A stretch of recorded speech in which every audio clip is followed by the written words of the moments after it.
नमस्कार, मैं अनुपमा शर्मा स्वागत करती हूं आपका हमारी आज की विशेष चर्चा में, जिसमें हम बात करेंगे कोरोना महामारी के दौरान जेसीडी मेमोरियल कॉलेज द्वारा करवाई गई क्रिएटिव और मोटिवेटेड गतिविधियों के बारे में, जो उन्होंने ऑनलाइन करवाई। तो इस पर हम बात करेंगे आज, और इस पर बात करने के लिए आज हमारे साथ हैं जेसीडी मेमोरियल कॉलेज के प्रिंसिपल डॉक्टर जयप्रकाश जी। सर, आपका बहुत बहुत स्वागत। नमस्कार। तो सर, सबसे पहले मैं ये पूछना चाहूंगी कि इस महामारी के दौरान जिनको सबसे ज्यादा जूझना पड़ा है, जिनको सबसे ज्यादा तनाव हुआ है, तो वो है स्टूडेंट्स। तो सर, उनके तनाव को कम करने के लिए आपने किस तरीके से प्रयास किए? देखिए, क्योंकि कोविड-19 एक विश्व की बहुत ही बड़ी महामारी थी। जी बिल्कुल, सभी हम जानते हैं, और इसमें सबसे बड़ा इफेक्ट तो था बच्चों पर, क्योंकि स्ट्रेस में गए बच्चे। बिल्कुल तो उसके स्ट्रेस को कम करने के लिए हम स्टेप बाय स्टेप चले। सबसे पहले हमने उनकी co-curricular activities, extra curricular activities, क्योंकि घर में बंद थे, वो बच्चों को जब भी कोई काम के लिए बोला जाता तो स्ट्रेस में रहते थे। तो उसको कम करने के लिए सबसे पहले हमने पोस्टर मेकिंग और स्लोगन राइटिंग कंपटीशन रखे, और उसमें मैं आपको बताना चाहूंगा जिसका हमने विषय रखा था फाइट अगेंस्ट कोरोना वायरस कोविड-19। 2 मई को ये आयोजित की गई थी, और इसमें 32 कॉलेजेस के स्टूडेंट ने, मोर देन 300 स्टूडेंट ने पार्टिसिपेट किया, और बच्चों ने बढ़ चढ़ करके एक से एक अच्छा पोस्टर बना करके, एक से अच्छा स्लोगन बड़ा क्रिएटिव उसमें लगा करके, बहुत अच्छी जिसमें वर्डिंग थी। मैं कहूंगी सर, ये बहुत बढ़िया शुरुआत थी जो आपने की। शायद ही कोई इतना इनिशिएट लेता है कि इतना अच्छा काम कर पाए, वो इतना सही दिशा में काम कर पाए, और वो भी ऐसी विषम परिस्थितियों में। तो सर, बहुत ही सराहनीय काम था। बिल्कुल। उसके बाद क्योंकि स्ट्रेस में जाने के बाद बच्चों ने, सेकंड हमारा जो था थोड़ा सा इंटरटेनिंग प्रोग्राम था कि बच्चे एंजॉय करें। जी सर। उसके लिए हमने सेकंड कंपटीशन इंटरनेशनल लेवल पर गए। हम पहले नेशनल लेवल का था, inter college competition, then we goes towards the international. Okay sir. और उसमें इंटर कॉलेज कुकिंग कंपटीशन किसी भी कॉलेज ने ये नहीं करवाया था कंपटीशन। सर, सोचना ही बड़ा यूनिक कॉन्सेप्ट है कि ऑनलाइन आप कुकिंग कंपटीशन करवा रहे हो, जिसमें हम बिना टेस्ट के विजेता घोषित करेंगे। नहीं, ये बिल्कुल आपका क्वेश्चन बिल्कुल सही है कि बगैर टेस्ट के कैसे आप विजेता घोषित करोगे। बट हमने उसके लिए क्राइटेरिया फिक्स किए जजमेंट के लिए। ऑलरेडी हमने उनको सेंड किया कि जो हमारा क्राइटेरिया था, on the basis of creativity, on the basis of appearance, on the basis of nutrients, and on the basis of presentation. ये हमने 4 क्राइटेरिया रखे। उनके बेस पे ही जजमेंट में हमारे डॉक्टर जतेश जी, जो साइंटिस्ट हैं एचयू डिपार्टमेंट में, और उसके अलावा रश्मि यूएसए से, और डॉक्टर रितु बत्रा सिरसा से, ये 3 हमारे जजेस थे। इन्होंने ऑनलाइन, हमने जैसे डिशेज हमारे पास आई, उनके न्यूट्रिएंट्स आए, उनकी कंपोजिशन हमने उनके पास भेजी, प्रॉपर रेसिपीज के साथ। बिल्कुल। तो ये बड़ा अच्छा रिजल्ट जो हमने दिया, बच्चे बहुत सेटिस्फाइड थे उससे। Very good sir. तो सर, एक चीज और मैं जानना चाहूंगी कि जिन बच्चों का खेल में रुझान है, खेल में बहुत सारे बच्चे होते हैं जो आगे खेल में ही अपना करियर परस्यू करना चाहते हैं, तो जो बच्चा खेल में आगे जाना चाहते हैं वो यहाँ एडमिशन क्यों ले? हाँ, क्योंकि ये आपका सही सवाल है, क्योंकि आज का हेल्थ इज वेल्थ। सबसे पहला ही है कि भाई खेलोगे कूदोगे बढ़ोगे नवाब, जो हमारी थी पहले। तो आज एक खेल भी बहुत हमारे लिए अनिवार्य था। उसी में हमने, आप सोच भी नहीं सकते, एक एक्टिविटी हमने ऑनलाइन एक्टिविटी कराई, फुटबॉल। आप सोच ही नहीं सकते कि फुटबॉल भी कोई ऑनलाइन एक्टिविटी हो सकती है। ऑनलाइन करवाया। हाँ जी, बिल्कुल। फुटबॉल, वही भी इंटरनेशनल लेवल पर। हमने उसमें जुगलिंग एक होता है, by foot and by head, juggling करना, वो हमने आयोजित करवाया 17 मई 2020 को। और उसमें भी 45 कॉलेजेस के मोर देन जो है 90 पार्टिसिपेंट थे। उन्होंने पार्टिसिपेट किया और अपनी वीडियो बना करके जुगलिंग जो फुट और उसकी। और इसमें भी आपका सवाल होगा कि सर, हाउ यू जज द, बिकॉज ये भी एक फुटबॉल गेम्स को भी कैसे आपने जज किया, जज कैसे किया? तो इसके अंदर भी हमने जज जो था, फुटबॉल के स्किल होते हैं इसमें जुगलिंग में। तो फर्स्ट स्किल था बैलेंसिंग, कि उन्होंने किस तरह से बैलेंस किया फुटबॉल को, और दूसरा उसके अंदर था ट्रिक्स, भी कैसे सिर पे हेड पे ले जाकर के ट्रिक उन्होंने दिखाया, और कितना स्पिन करवाया उसको। उन 3 एक्टिविटी, 3 स्किल बेस पर हमने उसको फर्स्ट सेकंड थर्ड हमने। तो सर, यहाँ मैं एक चीज और पूछना चाहूंगी कि बच्चा जब आपको वीडियोस भेज रहा है, तो क्या आपको लगता है कि वो जस्टिफिकेशन करता है उस खेल के साथ? बिल्कुल, क्योंकि हमारी जो जजेस थे वो अश्वनी हिसार से और मिस्टर कुलदीप मक्कड़ हिसार से, ये दो बाहर से हमने लिए। जिनका इन बच्चों से कोई रिलेशन नहीं था, उन्होंने वीडियो देखे, बहुत अच्छे ढंग से उन्होंने वीडियो देखे, क्योंकि एडिटिंग होती है इसमें। लेकिन उन्होंने इसको मध्यम रखते हुए जो हमारे तीन जो हमारे स्किल थे उसके बेस पर फर्स्ट सेकंड थर्ड निकाला, लेकिन किसी ने कोई इसके ऊपर क्वेश्चन नहीं किया। तो ये हमारा एक स्पोर्ट्स के उसमें भी हमने फुटबॉल, जो किसी भी कॉलेज ने किसी भी एरिया में इस तरह का आयोजन नहीं करवाया, बट ये कॉलेज है, इसीलिए मैं सभी स्टूडेंट से कहूंगा कि भाई ऐसा कॉलेज जिसमें कि फुटबॉल से लेकर स्पोर्ट्स से लेकर कोकुलर एक्टिविटी से लेकर सिंगिंग से लेकर डांसिंग, क्योंकि आपको पता होगा कि ये एकमात्र ऐसा कॉलेज है जो अब तक कुरुक्षेत्र यूनिवर्सिटी के 5 यूथ फेस्टिवल हम जोनल लेवल के करवा चुके हैं। इसी तरह से देवीलाल यूनिवर्सिटी का अब की बार का यूनिवर्सिटी यूथ फेस्टिवल था, वो भी इसी कॉलेज ने होस्ट किया था। तो हम कोकुलर एक्टिविटीज में हमेशा आगे रहते हैं, हमेशा अग्रणी रहता है कॉलेज। बिल्कुल बिल्कुल सर। तो सर एक और सवाल है मेरा कि यहाँ पर इंटरनेशनल लेवल पर एक वेबिनार करवाया गया था, जिसमें बहुत सारे पार्टिसिपेंट्स भी जुड़े थे, बहुत सारे हमारे यहाँ पर ट्रेनर्स भी जुड़े थे। तो सर वो कहाँ से थे? देखो, आप इंटरनेशनल से पहले मैं बताना चाहूंगा, अपने नेशनल लेवल का भी हमने वेबिनार आयोजित किया जेसीडी विद्यापीठ के अंदर। National and international both. पहले हम नेशनल में गए, क्योंकि इंटरनेशनल से पहले हमने पहले भी पोस्टर मेकिंग नेशनल लेवल कराया, कुकिंग इंटरनेशनल पर गए। तो हम पहले नेशनल स्टेप बाय स्टेप जाते हैं। तो इसी तरह से हमने नेशनल लेवल का वेबिनार, जो planning of teacher education in post covid world, ये इसका थीम था, और 26 मई को ये आयोजित करवाया गया। और उसमें आप बिलीव नहीं करोगे 1200 पार्टिसिपेंट थे। वाह, इतना बड़ा नंबर, 1000 से बड़ा नंबर होना किसी वेबिनार में। और ये यस मई के महीने में हमने शुरुआत करवाया जब, तो कोई कॉलेज इस तरह की किसी ने जहमत नहीं उठाई, बट अपने कॉलेज ने यहाँ पर ये आयोजित कराया। और जिसके स्पीकर जो हमने बाहर सेंट्रल यूनिवर्सिटी से डॉक्टर अरविंद कुमार झा, बहुत अच्छे वक्ता हैं, आपने सुना भी जितने भी जुड़े उस टाइम पर। और दूसरे हमारे वंदना पुनिया मैडम, जो प्रोफेसर हैं एचयू में, जो इस तरह के टीचर एजुकेशन के लिए बहुत सारे मॉड्यूल तैयार करवाती हैं। तो वो एक हमारे एकेडमिक स्टाफ कॉलेज के अंदर प्रोफेसर हैं, वो हमारे स्पीकर थे। तो उसके बाद फिर हमने इंटरनेशनल लेवल का भी जो हमारे वेबिनार थे वो आयोजित करवाए गए। वो 2 डेज, हम 1 दिन की बजाय हम 2 दिन की तरफ। उनका टॉपिक सर किस तरीके से आपने रखा? टॉपिक क्या रखा आपने? जो टॉपिक था हमारा इंटरनेशनल लेवल का, वो impact of covid on human health, environmental perspective, world economy and technology and future of education. हमने मल्टी डिसिप्लिनरी इसको रखा कि भी हम सिर्फ यहाँ तक ना रहे कि भी ह्यूमन हेल्थ डॉक्टर की तक रहे हम। हमने इन्वायरमेंटलिस्ट को भी इसके अंदर जोड़ा, इकोनॉमिस्ट को इसके अंदर जोड़ा, और टीचर एजुकेशन से रिलेटेड कौन सी टेक्नोलॉजी है। तो हमने चारों का मिश्रण वो इस टाइम पे जरूरी भी है सर कि ऑनलाइन किस तरीके से हम स्टूडेंट्स के साथ कम्युनिकेट करें। इसीलिए हमने इसमें स्पीकर जो रखे, बड़े मजे की बात है, आपको सुनने में आएगा कि जो हमारे चीफ गेस्ट थे वो हमारे vice chancellor professor doctor R B Solanki. ये हमारे वाइस चांसलर, हमारे चीफ गेस्ट थे। और यूएसए से सर्टिफाइड एमडी और साइकेट्रिस्ट और फिजिशियन डॉक्टर आकाश आहूजा। वाह, क्या उनका स्पीच था। बहुत यूएसए लेवल के हमारे डॉक्टर, जिन्होंने ह्यूमन हेल्थ के बारे में बहुत डिस्क्राइब किया। उसके बाद हमारी जो डॉक्टर विनीता शुक्ला मैडम, जो एनवायरमेंटलिस्ट हैं, डिपार्टमेंट ऑफ जो बायो साइंसेज है, जियोलॉजी डिपार्टमेंट, वहाँ की प्रोफेसर हैं। इसी तरह से डॉक्टर सोनिक प्रीत, वो जो हमारे यूएसए में कैंसर की बहुत बड़ी स्पेशलिस्ट हैं, उन्होंने ह्यूमन हेल्थ के बारे में हमें ज्ञान दिया। उसके बाद डॉक्टर एमएम गोयल, जो फॉर्मर वाइस चांसलर हैं और डीन है कुरुक्षेत्र यूनिवर्सिटी में, उन्होंने अपने जो इकोनॉमिस्ट, वो अपने एक अलग ही टर्म उन्होंने इजाद की है, और इकोनॉमिस्ट बहुत बढ़िया उन्होंने अपना स्पीच दिया।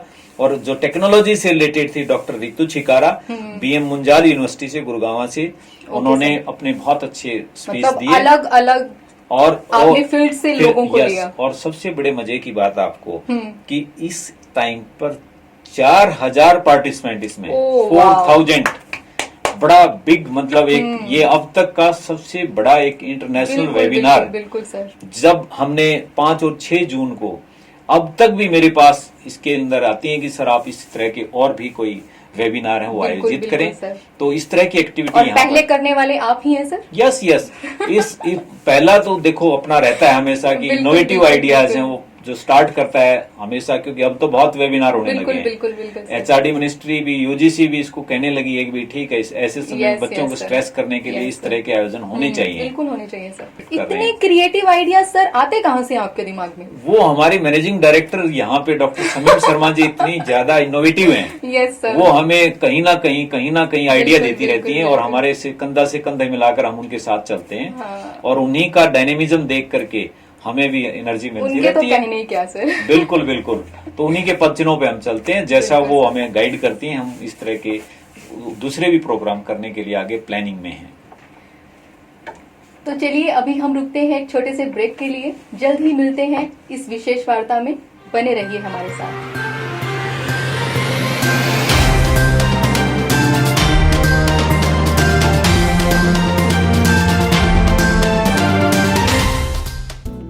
यहां जिंदगी को मिलता है नया अर्थ। यहां मंजिलों को मिलते हैं नए रास्ते। यहां हौसले ले रहे हैं नई उड़ान। यहां आशाएं सीमाओं में नहीं बंधती।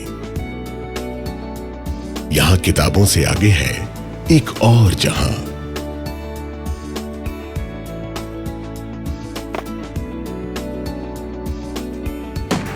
जननायक Chaudhary Devilal Vidyapeeth Sirsa, giving wings to your dreams.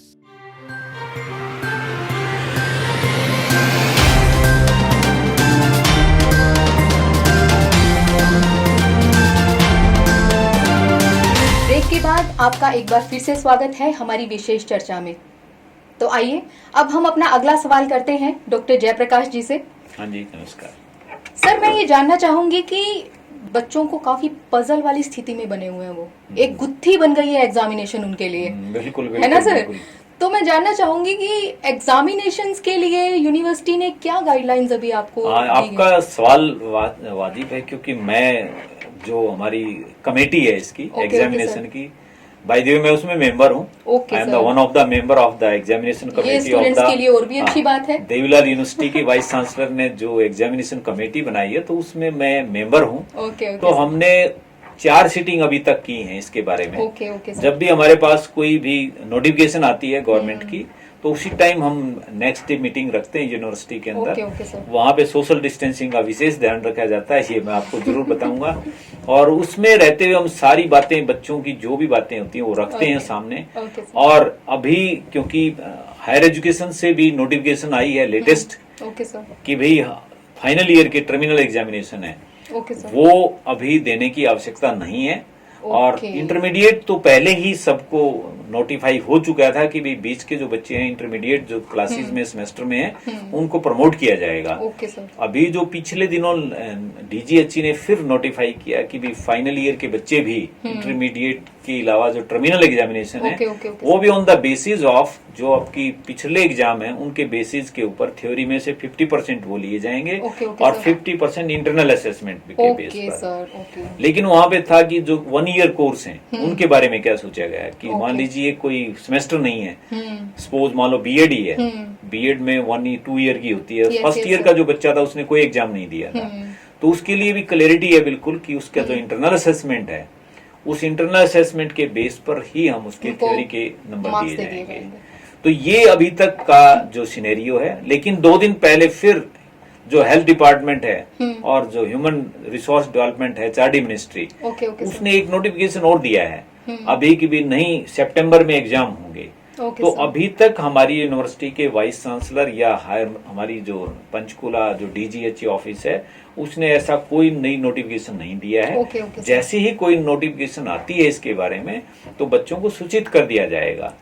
और अब की बार तो इंटरनल असेसमेंट के बारे में भी यूनिवर्सिटी ने, हायर एजुकेशन ने बहुत एक रिस्ट्रिक्शन दी है कि आपने मैक्सिमम इतना रखना है, मिनिमम का आपका क्राइटेरिया इतना है, वो उन्होंने क्राइटेरिया बना के दिया है। तो एग्जामिनेशन से रिलेटेड मैं सभी स्टूडेंट से रिक्वेस्ट ये क्राइटेरिया सर उन्होंने क्या सोच कर रखा होगा? ये इसलिए रखा क्योंकि 50% आपका एग्रीगेट जो आएगा इंटरनल असेसमेंट आएगा, 50% आपका थ्योरी के आएगा। तो क्वालिटी को रखने के लिए कि ताकि जो मेरिट है वो कंट्रोल में रहे। और हमने इसमें जो हमारे कंट्रोलर हैं प्रोफेसर सुल्तान सिंह ने बहुत इसमें ध्यान रखी है कि बच्चों का इसमें मैक्सिमम फायदा होना चाहिए। और वही बात सर कि स्टूडेंट्स का लॉस नहीं होना चाहिए। स्टूडेंट का लॉस बिल्कुल भी नहीं होगा। फॉर एग्जांपल रीअपियर स्टूडेंट है, इसके बारे में बहुत अच्छा डिसीजन यूनिवर्सिटी ने दिया है कि जिस बच्चे का री है, सपोज कीजिए 5 पेपर हैं, 5 पेपर में 4 में उसके पास है और 1 में री है। तो जो 4 पेपर हैं उनका मीन निकाल करके 4 से डिवाइड करके तो जो उसका एवरेज आएगा वो उसका 5th पेपर में ऐड कर दिया जाएगा। लेकिन फिर हमारा सवाल था कि जिसकी 2 में री है, जिसकी 3 में री है, फिर हमने स्टूडेंट को ध्यान में रख के कि स्टूडेंट को इसमें फायदा होना चाहिए। बिल्कुल। तो हमने रखा कि उसके 2 में भी अगर वो पास है तो 2 के एवरेज निकाल करके 3rd, 4th और 5th में उसको ऐड कर देंगे एवरेज बेस पे। तो इससे बच्चों को बहुत फायदा होगा। लेकिन इसमें एक जरूरी मैं कहना चाहूंगा, क्योंकि ये ओड इवन जो होता है हमारा, ये इवन सेमेस्टर जो हमारा है, इवन सेमेस्टर के ऊपर लागू होता है रीअपियर का, क्योंकि ओड के एग्जाम आगे दिसंबर में होंगे। इवन सेमेस्टर के एग्जाम अभी होने थे, तो जिन भी स्टूडेंट्स के एग्जाम अभी थे उन स्टूडेंट्स को ये हमने रीअपियर के लिए परमिशन दिया है। बट इसमें पीजी स्टूडेंट जो है, जिनका फाइनल ईयर स्टूडेंट है, उसका 3rd हमने एग्जेम्प्ट, वहां 3rd सेम का भी रीअपियर उसका क्लियर किया जाएगा। ओके सर, ठीक है। तो सर एक चीज और, अभी जो मुझे जो सूत्रों से पता चला है कि +2 का रिजल्ट आ रहा है 15 जुलाई को। तो सर उस टाइम पे जो बच्चे निकल जाएंगे, मतलब +2 पास करके वो सोचेंगे कि डिग्री कॉलेज में हम कहीं ना कहीं एडमिशन लें, उन्हें भी एडमिशन के बारे में थोड़ा सा जानकारी दीजिए ताकि उन्हें किसी भी तरीके का कोई पजल ना रहे। ये बिल्कुल वाजिब है। सभी पेरेंट्स को डर है कि भाई अभी नीट का एग्जाम है, या इंजीनियरिंग में एडमिशन नहीं लेंगे कि हमारे पास एग्जाम है, एडवांस का एग्जाम तो हो चुका है, बाकी एग्जाम बचे हैं उनका एडवांस का होना एग्जाम है। वो डेट्स अभी फाइनल की थी, अभी 26 जुलाई को होना था नीट का एग्जाम, उसको फिर पोस्टपोन किया है, सितंबर में इसको किया है। तो इसी तरह से प्लानिंग चल रही है। तो जो हमें अभी तक सूत्रों से पता लगी है कि भाई 15 जुलाई को सीबीएसई का रिजल्ट आ जाएगा, क्योंकि जो बाकी एग्जाम बच्चों को नहीं देने पड़ेंगे और उसकी बेस पर एग्जाम, उनका जो एग्जामिनेशन का रिजल्ट है वो 15 जुलाई तक अगर आ जाता है तो हमने भी हमारी हायर एजुकेशन डिपार्टमेंट को रिक्वेस्ट भेजी है कि भाई 15 जुलाई के बाद जैसे ही रिजल्ट आता है +2 का,